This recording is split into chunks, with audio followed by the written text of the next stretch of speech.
Guerrilla warfare is a method of fighting that combats the tactics that were used by the British in the Revolutionary War.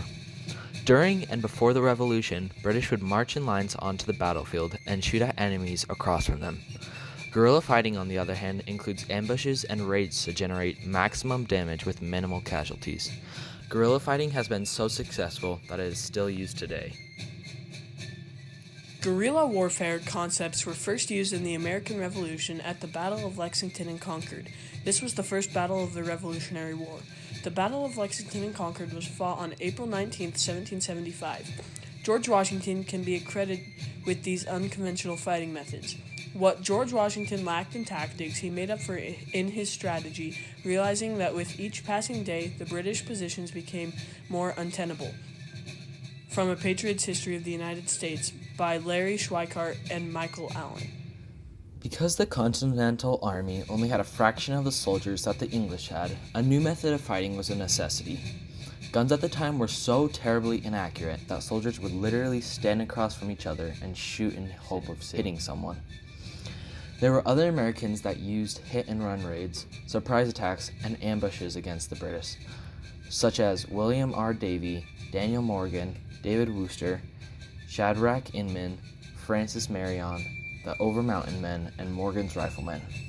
A strategy that Nathaniel Greene used against Lord Cornwallis was to keep retreating to get the enemy soldiers far away from their supply lines, then send out forces to fight in small skirmishes and engagements with the British detachments to weaken them. After that, Greene would attack them, fighting the conventional battle style, troops marching towards each other. Using this strategy, Nathaniel Greene would have won a massive blow against Lord Cornwallis at Guilford Courthouse. The British won the fight, but because of the heavy losses, this can hardly be counted as a victory. This was the way that many British victories came to be, and this is in part because of the new fighting strategy.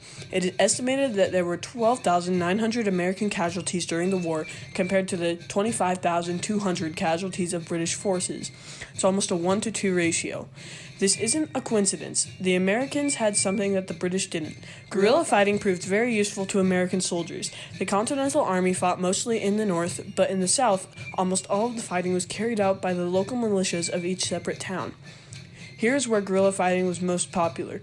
New tactics and strategies changed the outcome of the American Revolutionary War.